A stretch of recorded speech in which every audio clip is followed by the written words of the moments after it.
भरोसा करेंगे और मेहनत से काम करेंगे तो हम फिर से खड़े हो जाएंगे। लेकिन अब हमारी मेहनत से क्या होगा? दूसरे खेतों में काम करने से भी कुछ नहीं बदलने वाला। हर दिन यही संघर्ष, यही तंगहाली। हम कहाँ जाएं? हम जहाँ भी जाएं, हम मेहनत करेंगे। इस समय हमारी मेहनत हमारी ताकत है, हमारी उम्मीद है और हम इस उम्मीद को कभी नहीं छोड़ सकते। रामधारी और लक्ष्मी अब दूसरे खेतों में काम करने लगे। श्याम भी अपने पिता और माँ के साथ हर दिन संघर्ष करता रहता था, लेकिन फिर भी उनके हाथों में जो आया वो केवल समय और मेहनत के अलावा कुछ नहीं था। पिताजी, मैं समझता हूँ कि अब हमें कोई नई राह तलाशनी होगी। हर दिन ये मेहनत हमारी स्थिति को बदलने के बजाय और बुरा कर देती है। बेटा, हम मेहनत करते रहेंगे चाहे जो हो। हर दिन हम कुछ ना कुछ नया सीखते हैं। हमारी हालत चाहे जैसी भी हो, हम कभी हार नहीं मानेंगे। पिताजी, आप मेरी बात मान लीजिए। मुझे राजधानी जाने दीजिए। मैं वहाँ मेहनत करूँगा, खूब पैसे कमाऊंगा। देखना हमारी हालत कितनी जल्दी बदल जाएगी।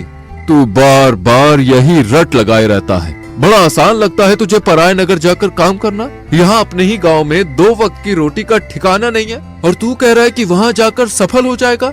पिताजी, जब तक आदमी कोशिश ना करे तब तक हार जीत का क्या पता चलेगा। यहाँ हमारे पास अब बचा ही क्या है? जमीन भी चली गई, मजदूरी भी ठिकाने की नहीं है। फिर हम कब तक यूं ही हाथ पर हाथ धर के बैठे रहेंगे? रहने दे, मैं तुझे कहीं जाने नहीं दूंगा। अरे दुनिया बहुत बेरहम है। वहाँ धोखा है, लूट है, भूख है। वहाँ जाकर तेरा क्या होगा, कभी सोचा है?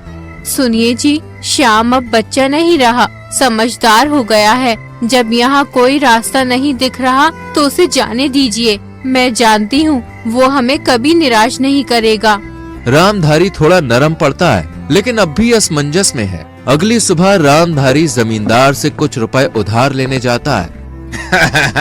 अरे रामधारी, फिर से कर्जा लेने आए हो? अरे अब क्या गिरवी रखोगे?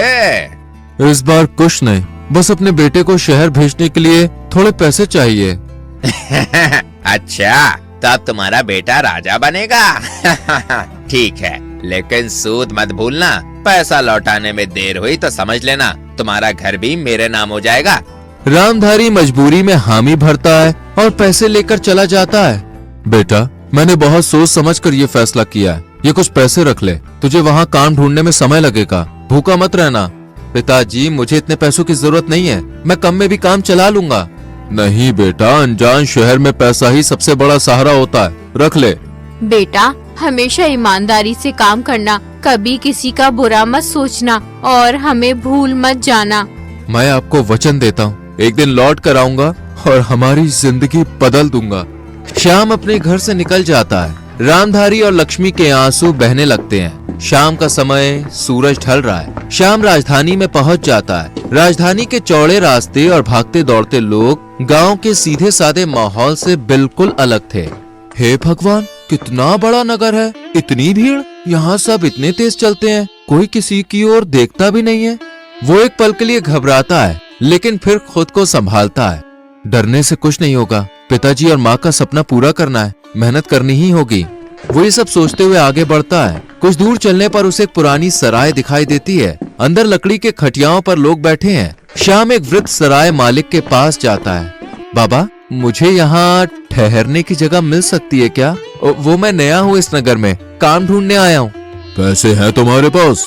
हाँ, कुछ तो है। ठीक है, एक खटिया ले लो, 2 रुपए रोज के देने होंगे। श्याम अपने झोले से पैसे निकाल कर देता है और एक कोने में अपना सामान रखता है। पास बैठे कुछ मजदूर उसे देखते हैं। नए लग रहे हो भाई, कहाँ से आए हो? जी, गांव से काम की तलाश में आया हूँ। यहाँ काम आसानी से नहीं मिलता दोस्त, बहुत धक्के खाने पड़ते हैं।